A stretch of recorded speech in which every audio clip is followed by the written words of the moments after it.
Yo, so it's not every day I make a video like this. If you want to make more money in your landscaping business, you have to watch and listen to what I'm going to tell you right now. Literally, I woke up, I got my coffee.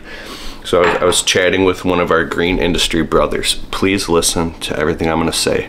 If you're just getting started, or you're in the like 1, 2, 3, 4, maybe 5-year mark and you're not making the money you want to make, listen to what I'm going to say. So I was chatting on Facebook with one of our green industry brothers, and I hear this thing. Sometimes guys get really frustrated because you've been working your tail off. You've been putting in the time. Let me go sit down. You've been putting in the work. You're out there brutally beating yourself. I know all this. I'm not saying like I haven't been there. I know what it's like to work 12 hours a day, 7 days a week for literally 4 months straight. And now you're not seeing your family, you're not at the dinner table. So with all that being said, let me get to the meat and potatoes here. You keep doing this, it'll keep happening. And you'll get to like literally the 5th year will roll around. I heard Lawn Care Millionaire talk about stuff like this in some of his videos back in the day. He had this video called it Why You'll Be Burned Out by August. But in my words, it's like, so you tell yourself in the winter, that's it. When the spring hits, I know what I'm talking about from cold hard experience. Right? I have a landscape business. I love my business, and it's finally like dialed in, so it's a mean little money making machine. And it took years, but it had nothing to do with the business part. It had to do with the resolutions inside of you, right? So I don't have a multi-million-dollar landscape business. Go find those guys. But if you want to get resolved about things in your business, here's some cold hard facts you got to face. Okay. So you tell yourself, that's it. When the spring comes, I'm going for it. I'm gonna answer the phone every time it rings. I'm gonna get all the leads. I'm gonna market and advertise. I'm gonna make sure I ask for reviews. We're gonna raise the prices. And you'll get it all dialed in. And then the spring breaks, and what do? You hit the ground running. You're excited now. This time it's different. And it is different. You've got a vigor about you. You feel like the eye of the tiger. It's so you hit the ground running, you take off, and it works. You start making more money. Your calendar is booked with work. You're getting new customers left and right. You're confident. You hire a new employee, and then you're out there working. And then little by little by little, by somewhere around June, July, 4th of July, you start to get a little winded, but you keep pushing through. And then somewhere around August, you find yourself out there. It's 100 degrees out, and you're out there, and it hits you that you have $8,000 more in the bank. But now things are breaking down, things are piling up, things aren't getting done, you're missing family events, and then somewhere around late August, September, you can find yourself burned out again. And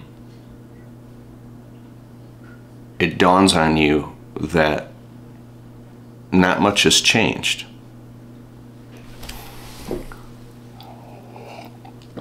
What's going on? I set out to crush it, and you did crush it, but not much has changed. Shh, Gino. So here's what I want to say. Man, this is hard to talk about this. You have to draw hard lines in the sand and make decisions you've never made before. I used to repeat to myself all the time.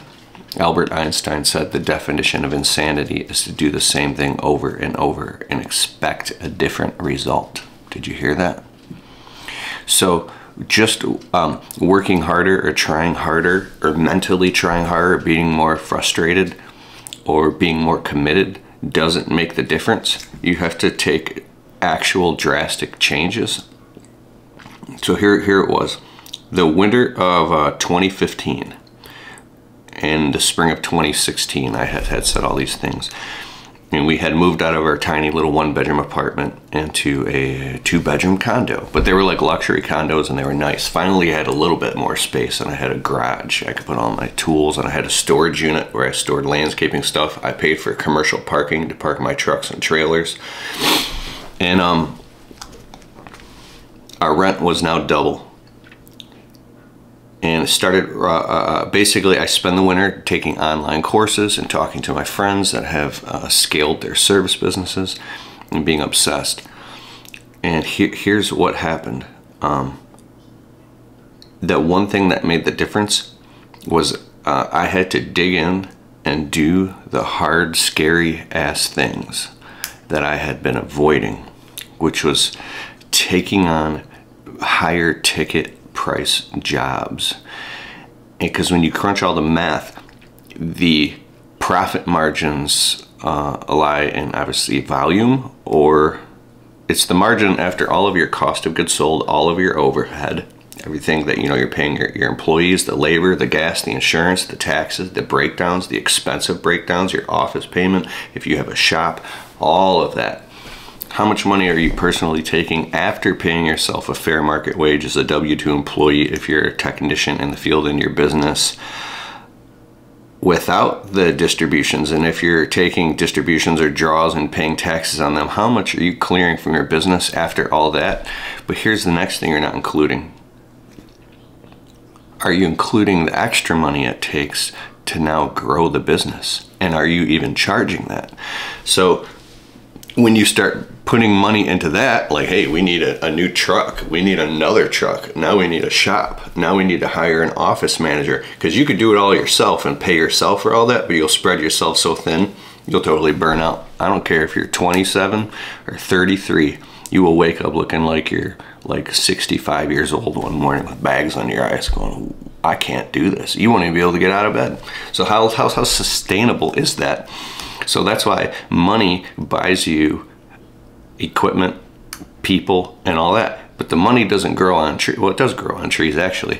The money comes from you putting together a budget and getting a bookkeeper and analyzing all your money coming in and coming out, and looking at your whole business from a data perspective.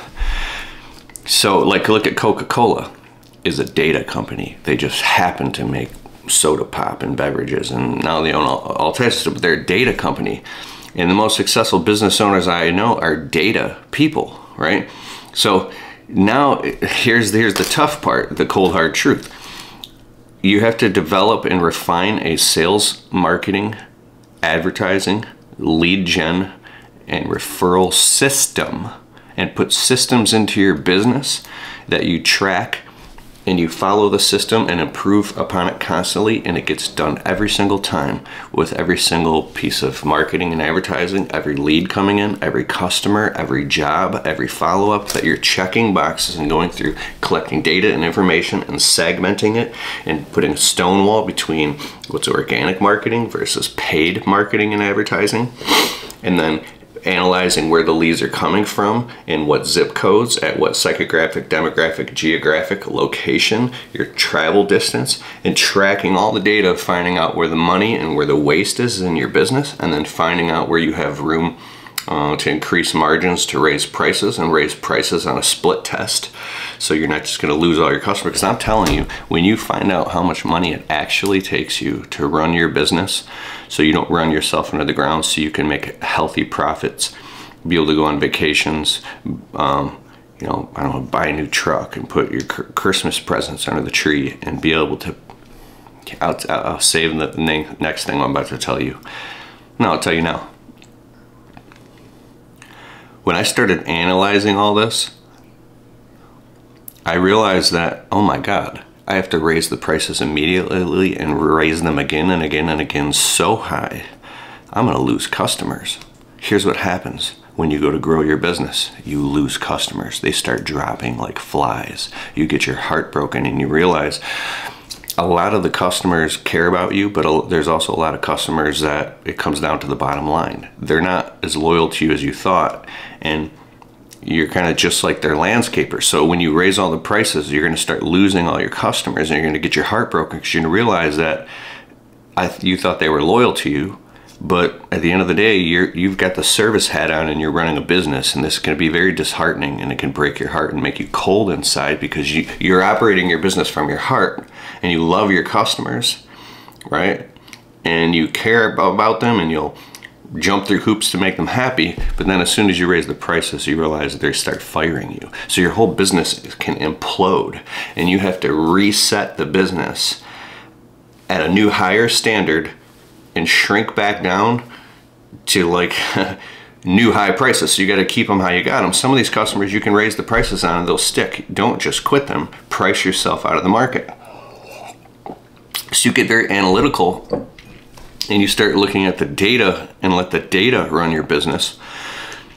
And then you can say, we have to make a minimum of, I don't know, for you could be $75 per man hour of every single hour that from the time the truck is started to the time the truck stops. Or you can find out billable man hours. You have to figure all this stuff out.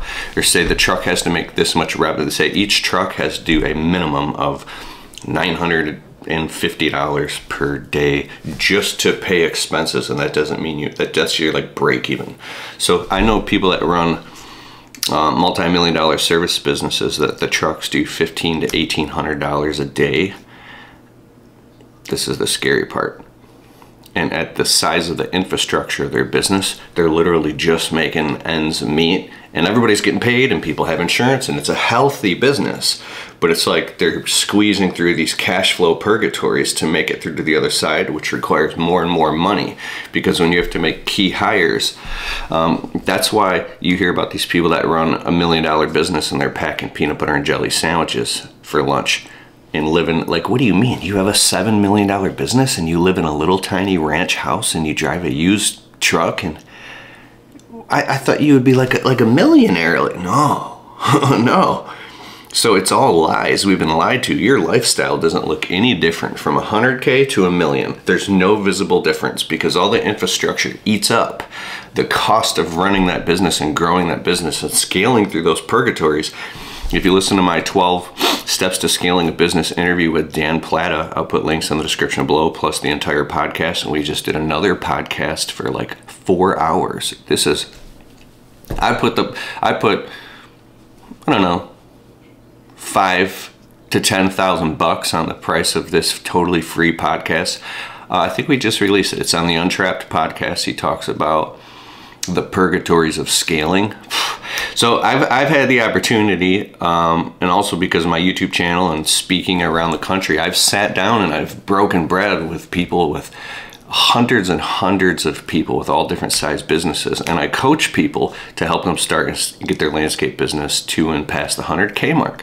So I have a lot of experience, and I have friends that are coaches. So and it's kind of scary if you really look at how just being motivated is nowhere near enough. Motivation is a prerequisite, being fired up and passionate about your business. But when things get tough, the tough get going. That means when you hit, there's a 5-year mark. I went through this.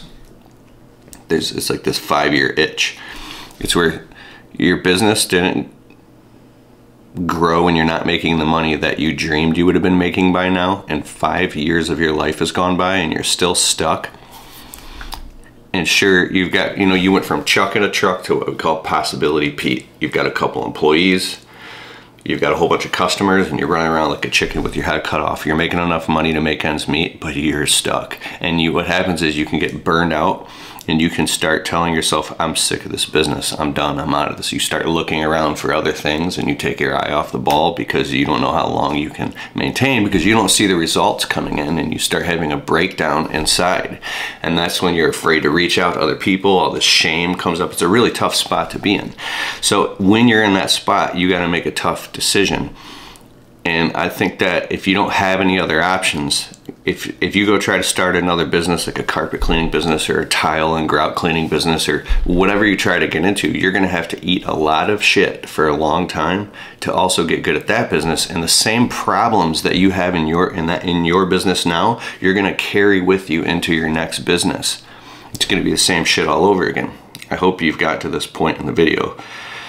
If you've gotten to this point in the video, put in the comments, I got this. I have to know. So, and hit the like button. You're gonna carry the same crap into the next business, but really it's the mindset that, hey, we didn't grow up around a bunch of entrepreneurs and people that knew how to do all this. We grew up around employee-minded people. We were told to go to college and all this, so that we don't know. It's not even your fault, right? So for me and my business to start making more money, I had to literally dive in and do scary stuff and start taking on bigger jobs at higher tickets. Our average ticket job was, I don't know, between $300 and $700. We took our average ticket from $312.50 all the way up to $1,649.50. We must have quadrupled our profit margins over 10 years, of course. We do have P&L statements and we analyze everything. Coffee. But here's where I started making more money. I was like, that's it, bro. Put the war paint on your face and start selling bigger jobs. I'm talking about landscape. This is where we started offering more services, which there's a caveat to this too, but we started doing landscape installs, ripping apart and demoing garden beds, and then installing entire new garden beds with buried gutter downspouts and putting fabric and decorative stone with different types of edging, and installing plants and shrubs and ornamental trees, and top dressing with mulch and putting little boulders and doing these basic kind of designs. You can use, there's an app called iScape where you can just draw it up or discuss it with the customer. And we started doing these jobs that now were, you know, $2,500, $3,500, $5,500, then $7,500. Then I started landing jobs for like $8,000, $10,000, $12,000. Then I started doing jobs from $7,500 to $15,000. Then we started landing jobs from $12,000 to $15,000 to $18,000 to $20,000. And so when I started taking on these, you know, $10,000 to $20,000 landscaping jobs, I was scared, because now it's just me and a couple guys. and so you're handcuffed to these jobs. You're used to doing lawn care and trimming shrubs and putting down some mulch and maybe planting a bush here and there, but now you're taking on these bigger jobs. So now you're going and getting education. You're up all night watching YouTube. You're taking online courses. You're studying and researching how to do all this because you want to do the best you possibly can. And if you put your heart and soul into it and you do all your study and research and you make sure you do everything right, and if you do mess something up, you rip that thing out and you fix it. I mean, this is a customer's property. They're spending their hard-earned money. And most landscaping, unless you're getting into hardscaping and there's very specific like drainage issues you have to pay attention. There's a lot of stuff you got to pay attention to. But if what I mean is, if you break a sprinkler, you fix it. If you install a straight piece of edging and that motherfucker wobbly, you better rip it out and redo it and learn how to do it and make sure it's perfect. I call it the final walk around. When you knock on that customer's door to do the final walk around and collect that the final payment, everything better be absolutely perfect to the utmost amount, as if that was your grandma's property, right? And that's so you leave no stone unturned and you don't cut any corners, and you learn a lot of hard lessons when you start taking on these bigger jobs, because you're doing a bunch of stuff that maybe you haven't done before. And these bigger jobs are just a series of little tiny jobs all booked together all into one bigger job, and then you start learning halfway through the job you didn't charge enough. So you're going through these horrendous growing pains that are extremely painful, where you're coming home at 3 days into the job at the dinner table with your wife, and you're all like dirty and still in your landscape clothes, and she's like, what's wrong? And you're like, yeah, I should have charged like $5,000 more for this, and I'm gonna do this whole job for 4 days or 5 days straight, and I'm only gonna make like, you know, $500, like $100 a day as the business owner, taking on all this stress. And you gotta, that it's if nothing goes wrong. And then you realize, oh my God, I should have charged, you know, instead of $7 grand, it should have been 15 grand. And then you can get stuck in this doom loop where you're undercharging and being drug along the bottom, and it's terrifying. It's scary, and the only way out is through. This doom loop, I call it the low ball trap. You get stuck in this weird perpetual cycle where the fear makes you accidentally underquote the next job, and then the next job, and the next job. But then what happens is Tony Robbins talks about this a little bit. If you have success, it makes you excited and you get results. So the results give you confidence, which make you go take positive intentional action. And then what happens is you get positive, and it's this upward spiral. So what happens is you're gonna land at it's not really a jackpot job, but it's a job that, it is a jackpot job. It's a job where you charge high, the customer says yes, the job goes totally smooth, and you end up making like $4,000 or $5,000 in 3-4 days on top of all the other little work you're doing, and you end up making like $5 or $6 grand in a week. That's all profit, and you go, oh my God, and you start getting really nervous because you're like, oh, I've never made this type of money in my life before. Everything's fine, and the customer gives a positive 5-star review, and you realize, I got this. We're gonna go get some new embroidered shirts made, bro. Get some logos on the truck, like brand new. We're gonna, like, all of a sudden, all this possibility comes flowing in, and you get incredibly excited. And that positive expectancy and anticipation of like, wow, you did it, leads into that confidence, leads to the next job and the next quote, and you start, the heavens open up and light shines on your business, and you see. You know, it's amazing, and then you hit this upward trend where you just start landing boom, boom, boom, boom, all these amazing jobs, and you're walking tall, and you can end up clearing, like, you'll do your first $30,000, $40,000 or $50,000 month, and then you look and be like, oh my God, honey, we brought in $54,000 this month, and then you're like, I'm the man. Well, yeah, when you experience that stuff, it changes your whole mind of like, wow, should we really be driving out that far to cut Mrs. Jones' lawn and her 3 neighbors for $30 a piece? And at the end of the day, like, should I really be doing that little tiny bush trimming job? And I think that I wouldn't just let those people go just yet. But you start, here's the biggest thing, when you actually start to make some really good money and you see your bank account going up and you're paying off debts and you start taking on these bigger jobs and growing your confidence, you're growing. It's an inner transformation. You grow as a person, you grow as an entrepreneur, as a business owner. But there's a kind of a scary part to this.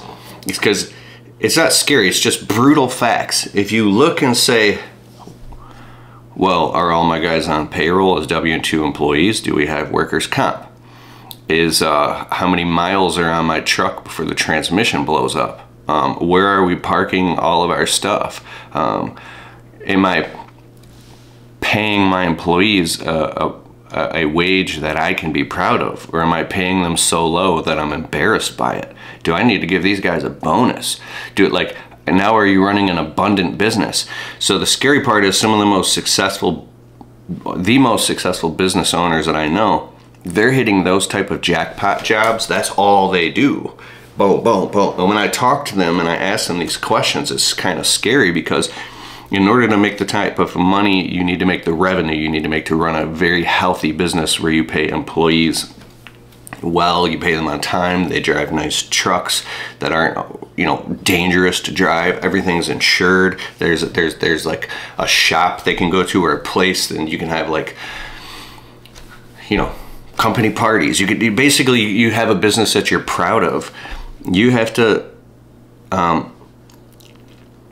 only take on profitable work, and you have to get very good at marketing and advertising and tracking everything that's going on in your business, which means you're going to have to be okay with your business imploding and losing a whole bunch of clients because you've raised the prices on them. You're going to have to get okay with being very uncomfortable for a while. And I hope you haven't upgraded your lifestyle at all, because you're about to go through cash flow purgatory. You're about to take all the money that you're making and reinvest it back into your business, invest it back into a more legitimate business. You have to get cash reserves in. You have to open up more bank accounts and accounts specifically for taxes. You got to pay employees more if you want to retain them. You have to start analyzing what services you're offering in your service area, and you have to grow as a business owner from just a technician in the field working your guts out to now you're more manager minded, and you start paying attention to the marketing, the production, The sales and the administrative side of the business is going to eat you alive. Accounts receivable and accounts payable. Are you on top of billing all your customers on time? Are you storing credit card, getting credit card on file? Are you billing them and collecting money right away and getting that money into the account? Are you following up with customers that owe you money and make sure that doesn't go too far to keep the cash flow coming in? Are you being very on top of the administrative side of your business? If you're getting letters from the unemployment insurance agency or from payroll, are you taking care of it swiftly and promptly? Are you paying your quarterly taxes along with the all the payroll taxes? Do you have an accountant and a bookkeeper? So the administrative side of the business is so important.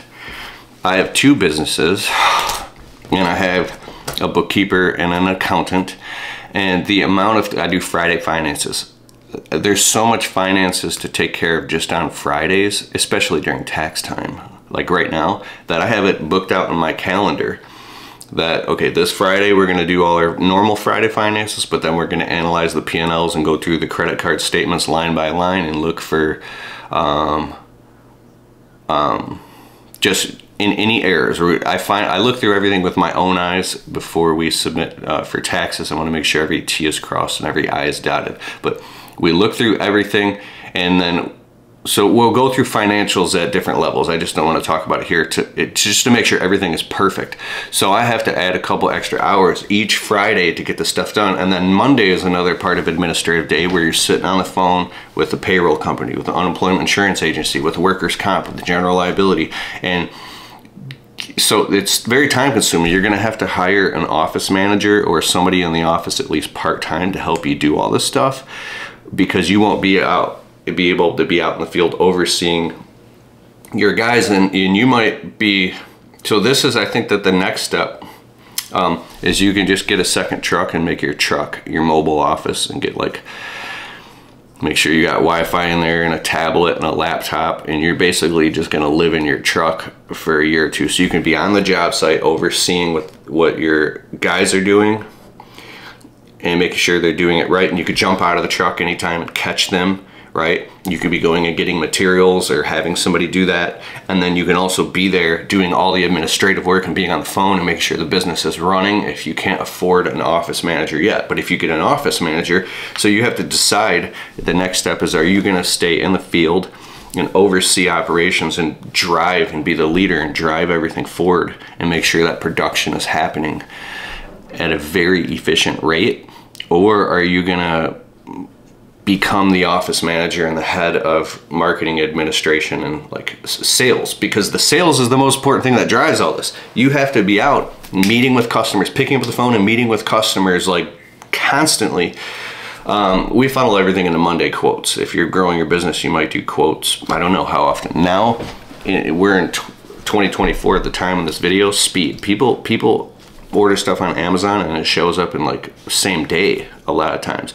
So then there's a new thing, it's speed. If you pick up the phone fast and you can get to a customer fast and you have everything that they need, they're going to want to go with you because you've already shown that you're fast and you can show up. If you have all the credibility and the credentials, they might not even care about the cost. They just want to throw money at the problem and get it done. So that means you have to leave the job site. You have to get off the phone and be with that customer for 30 minutes. Have you qualified that? Because there's so much to talk about. So you can't do it by yourself. You need people and you need to pay people. So that means it's going to take a new level of commitment and a new level of clarity and consistency, which means cutting out other options. If you're addicted to scrolling on your phone endlessly, right, looking at Instagram reels of just stupid shit that doesn't upgrade your life, then the next day you're going to be kicking yourself because you didn't spend a half an hour just planning the next day and planning the job site and making sure you're informing your guys and informing your office manager so everybody's on the same page. Do you have a CRM, a customer relationship management software that allows you to run your business so everybody's on the same page and they know what's going on? Do you use QuickBooks so you have all your accounting in order? We use, here's a good time for a pitch, Jobber. I've been using Jobber for 4 years in my business, actually going on 5, and I love it. If you want a CRM to run your business, go to getjobber.com/Kelfus and get a free 2-week trial and a huge discount with my exclusive link. I'll put a link in the description below, but seriously. So let me know in the comments below what you think about this. I want to know how long you've been in your business. I know this is a long video, but I was prompted and motivated to talk about this, and I could go on and on about it. I'll also be turning this into a podcast. It'll be out in a few weeks on The Untrapped Podcast, is my podcast on Apple and Spotify, where you can listen to it while you're working or out and about. And then if you need help training employees, I put together a 4-step a guide. It's totally free. It's called The 4 Steps to Training Employees at keithkelfus.com/4 steps. You can get the free download. It tells you the exact guide to train employees, because that was a huge frustration for me, not knowing how to train employees. That's a whole nother video. If you like these type of talking videos where I'm just talking through stuff, I can make more of them. Let me know in the comments below and I'll make more for you. I know they're not the most entertaining. People like videos where I'm like, where we're like out in the field and we're like chopping with an axe and doing, I have tons of videos like that, but these are important as well, which is actually how you run your business. And then if you're brand new in the landscaping business and you're watching this, or you're planning on crushing it this spring, you want to get out and get going, I've created a free 3-video series that literally teaches you how to start the landscape business, the mindset, and how to deal with a packed calendar of all this landscape work and be on time and have integrity to your new clients. It's really exciting. That's keithkelfus.com/landscapingseries, one word. I'll put a link in the description below. Go there and you can get access to this free video series. Also in the near future, we did our Level Up Your Landscaping workshop. It was a live 2-day workshop where I walked everybody through this. And if I'm gonna be doing that again soon, so make sure you subscribe and hit the notifications, and I'll let you know when the workshop is coming. You can also follow me on Instagram at Keith Kelfus. It's at Keith Kelfus everywhere, and on TikTok. So I hope you crush it, and I'm happy to be here, and I wish you the best. I'll see you in the next video.